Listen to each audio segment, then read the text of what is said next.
Hello my dear student. आज हम पढ़ने जा रहे हैं पृष्ठीय रसायन।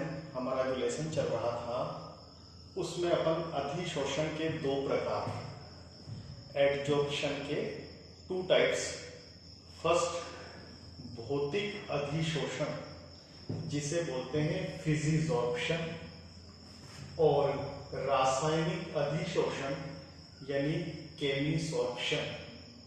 इन दोनों में क्या डिफरेंस है यानी दोनों में क्या अंतर है, इसके बारे में हम आज स्टडी करेंगे। तो सबसे पहली चीज भौतिक अधिशोषण, इसमें क्या होता है।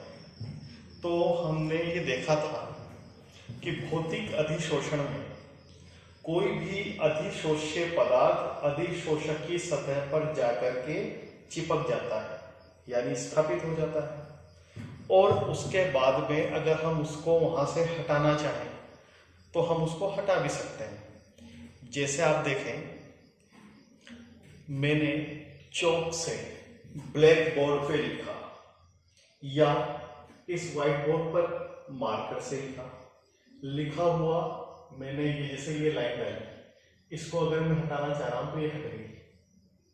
तो इसका मतलब है इसमें लिखने में भी आया, और जब इसे चाहा हमने रिमूव भी कर दिया यानी हटा भी दिया। तो इसका मतलब है ये प्रोसेस कैसा हुआ, उत्क्रमणीय हुआ। यानी भौतिक अधिशोषण कैसा होता है, उत्क्रमणीय यानी रिवर्सिबल होता है। ओके, अब इधर आते हैं रासायनिक अधिशोषण में। सपोज कीजिए आपने कागज के ऊपर पेन से लिखा, बॉल पेन से, तो आप उसको लिख तो सकते हैं लेकिन मिटा नहीं सकते। इसका मतलब है कि वो प्रोसेस कैसा है, अनुत्क्रमणीय यानी इरिवर्सिबल प्रोसेस है। तो फर्स्ट पॉइंट हमारा क्लियर हुआ, जो भौतिक अधिशोषण है वो उत्क्रमणीय होता है और रासायनिक अधिशोषण अनुत्क्रमणीय होता है। अब आते हैं अपने सेकंड पॉइंट पे, दुर्बल बल यानी वान डेर वाल बल पाए जाते हैं। देखिए, कोई भी सतह पर कोई चीज आकर के स्थापित होती है और उनके बीच में कोई केमिकल रिएक्शन नहीं हुई, बस चिपक गई। जैसे मिट्टी हमारे किसी भी टेबल के ऊपर चिपक जाती है, ठीक है ना, कहीं पे भी किसी भी सतह पर मिट्टी या धूल मिट्टी वगैरह लग जाती है, वो क्या है, एक तरीके का अधिशोषण है। तो उसमें कोई रासायनिक बंध नहीं होते, केवल एक अट्रैक्शन होता है जिसे हम बोलते हैं वान डेर वाल बल यानी वान डेर वाल फोर्सेस। तो भौतिक अधिशोषण में दुर्बल बल पाए जाते हैं, इसीलिए तो इसको वापस से हम रिमूव भी कर सकते हैं, ठीक है। जबकि प्रबल रासायनिक बंध किसमें पाए जाते हैं, रासायनिक अधिशोषण में। देखिए, कागज और बॉल पॉइंट पेन की जो इंक थी, उनके बीच में कौन से बंध बन गए, रासायनिक बंध। ये रासायनिक बंध आयनिक भी हो सकते हैं, सहसंयोजक भी हो सकते हैं और उपसहसंयोजक भी हो सकते हैं। ओके, आयनिक, कोवेलेंट बॉन्ड और कोऑर्डिनेट बॉन्ड, किसी भी तरीके के बॉन्ड हो, लेकिन वो बॉन्ड क्या कहलाते हैं, केमिकल बॉन्ड। ओके, तो कोई भी केमिकल बॉन्ड अगर पाया जा रहा है तो वो एब्जॉर्प्शन कहलाएगा हमारा रासायनिक अधिशोषण यानी केमिसॉर्प्शन। ओके, थर्ड पॉइंट पर आते हैं, वान डेर वाल बल के कारण यह विशिष्ट नहीं होता। देखिए, वान डेर वाल बल जो है वो दुनिया की हर चीज में होते हैं। वान डेर वाल फोर्स का मतलब आप ये मान लें कि ये मेरे पास एक डस्टर है और ये मेरे पास एक मार्कर है, इन दोनों को मैंने पास रख दिया, ये रख दिया और ये पास रखे हुए हैं। इसका मतलब है ये दोनों एक दूसरे को आकर्षित कर रहे हैं। तो इनके बीच में कौन सा बल है, वान डेर वाल आकर्षण बल। कोई भी दो चीजें अगर एक दूसरे के पास स्थायी रूप से रखी हुई हैं तो उनमें हमेशा कौन सा बल पाया जाएगा, वान डेर वाल आकर्षण बल। तो मिट्टी के जो कण हैं और हमारी जो सतह थी, उन दोनों के बीच भी क्या है, एक टाइप का आकर्षण है, इसलिए तो वो सतह पर स्थापित है। इसलिए उस आकर्षण का नाम हमने जो दिया था, वान डेर वाल दिया था। और वो वान डेर वाल बल इतने वीक होते हैं कि उन्हें आसानी से रिमूव भी कर सकते हैं। तो इसका मतलब है डस्ट तो किसी भी चीज पे चिपक सकती है, इस डस्टर पे भी चिपक सकती है, इस पेन पे भी चिपक सकती है। धूल के लिए, किसी भी अधिशोष्य के कण के लिए कोई फिक्स नहीं है कि उसे कहाँ चिपकना है, वो किसी भी सतह पर जाके स्थापित हो सकती है। यानी वो स्पेसिफिक नहीं होता, यानी विशिष्ट नहीं होता कि भाई इसी के साथ चिपकना है, वो डस्ट किसी के भी साथ चिपक सकती है। मैं डस्ट का एग्जांपल ले रहा हूँ, आप बहुत सारे एग्जांपल हैं, कोई भी चीज किसी भी चीज के ऊपर चिपक रही है, इसका मतलब है उसमें कोई अट्रैक्शन नहीं है, वो सिर्फ क्या है, एक वांडर वाल की वजह से एक दूसरे पर स्थापित है। ओके, तो इसलिए वो विशिष्ट नहीं होता। लेकिन रासायनिक एड्जॉर्प्शन की बात करें, यानी केमिकल एड्जॉर्प्शन की बात करें, तो इसमें रासायनिक बंध जो होते हैं वो विशिष्ट होते हैं। जैसे Na वो Cl को अट्रैक्ट करेगा, तो Na+ और Cl के बीच में जो बॉन्ड बनता है वो आयनिक बॉन्ड होता है, तो आयनिक बॉन्ड बनेगा। यानी यहाँ पर जो केमिकल बॉन्ड बन रहे हैं, उन केमिकल बॉन्ड की वजह से वो अट्रैक्शन क्या होगा, स्पेसिफिक होगा। यानी NaCl को ही अट्रैक्ट करेगा और NaCl बनाएगा। Cl से मतलब है कोई भी नेगेटिव स्पीशीज को अट्रैक्ट करेगा और क्या बना लेगा, एक कंपाउंड बना लेगा। तो वहां पर विशिष्ट है कि जो आयनिक बॉन्ड बनाने वाले हैं वही उसकी तरफ अट्रैक्ट होंगे। अगर कोई केमिकल बॉन्ड का दूसरा टाइप जैसे कोवेलेंट बॉन्ड यानी सहसंयोजक बंध बनाते हैं, तो वही उसकी तरफ अट्रैक्ट होंगे। तो यहाँ पर विशिष्ट है। ओके, जैसे एक एग्जांपल कि इस मार्कर के अंदर ये वाला ही कैप लगेगा, अगर मैं पेन का कैप लगाना चाहूं तो नहीं लगेगा, इसका मतलब है ये विशिष्ट हो गया।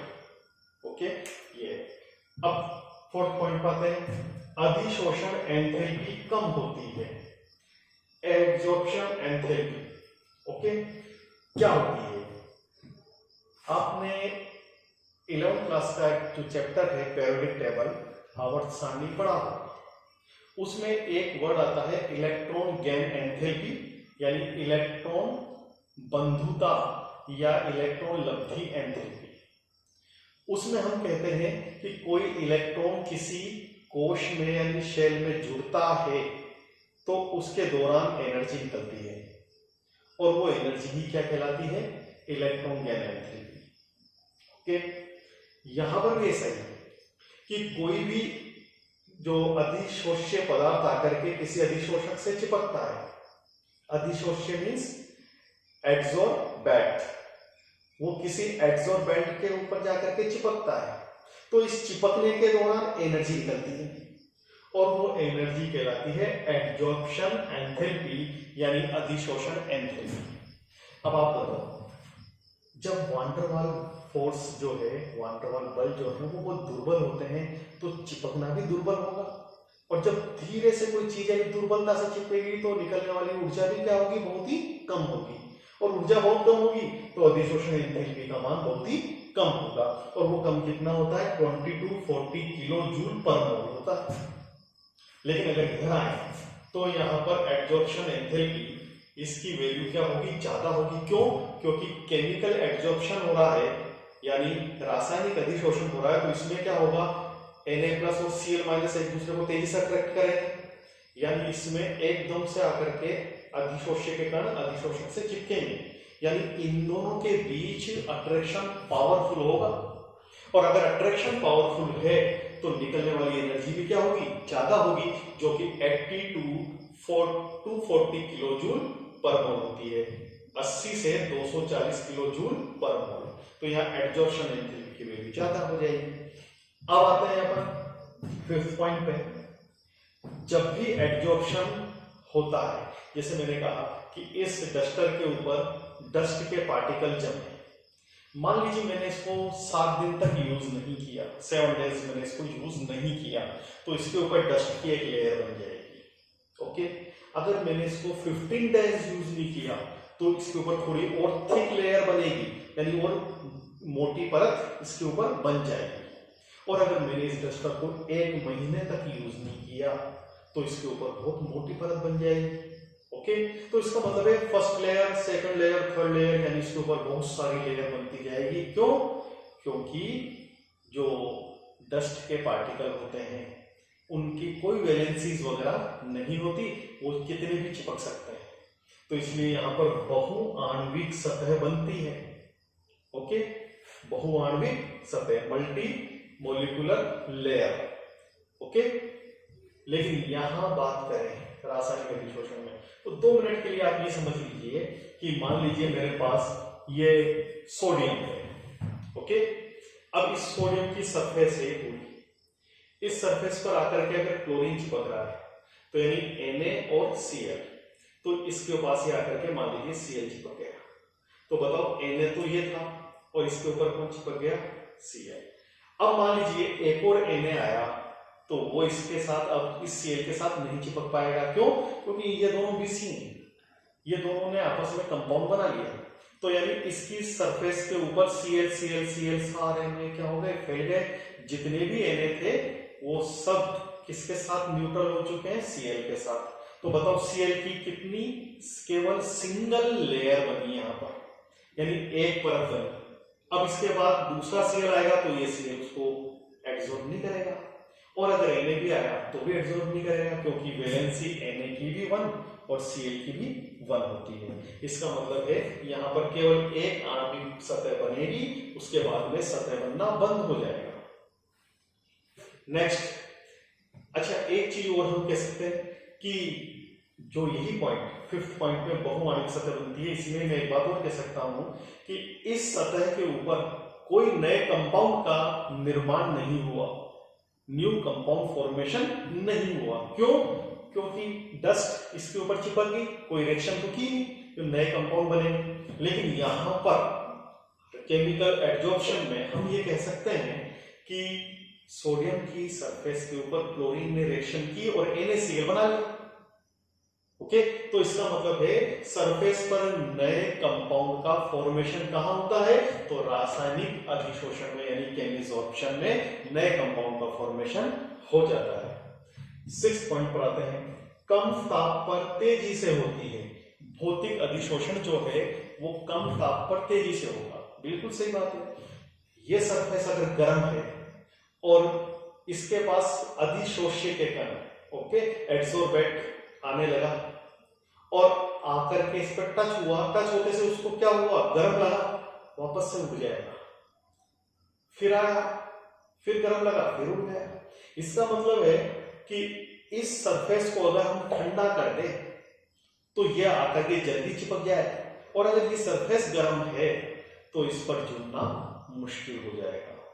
तो इसका मतलब है कि कम ताप पर अधिशोषण अधिक होता है। ओके, लेकिन यहां पर आए रासायनिक अधिशोषण में, तो यहां पर क्या होता है कि जैसे जैसे हम टेम्परेचर बढ़ाते हैं वैसे वैसे अधिशोष्य के जो कण हैं उनकी सक्रियण ऊर्जा बढ़ती है और वो सक्रिय हो जाते हैं। ओके, और सक्रिय होने के बाद में वो इसके पास चिपकने के लिए आते हैं। क्यों? क्योंकि इस कण को इसके साथ रिएक्शन करनी है, क्योंकि यहां पर कौन सा बॉन्ड बनने वाला है? केमिकल बॉन्ड बनने वाला है।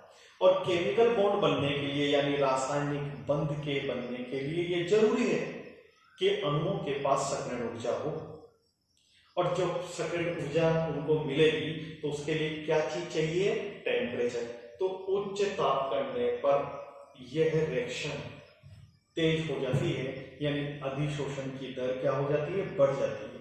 लेकिन ध्यान रखना, अगर और ज्यादा टेम्परेचर कर दें हम, ठीक है, एक लिमिट तक टेम्परेचर दिया, तब तो क्या होगा? वो तेजी से होगी, लेकिन ज्यादा देने पर विशोषण भी होने लग जाता है।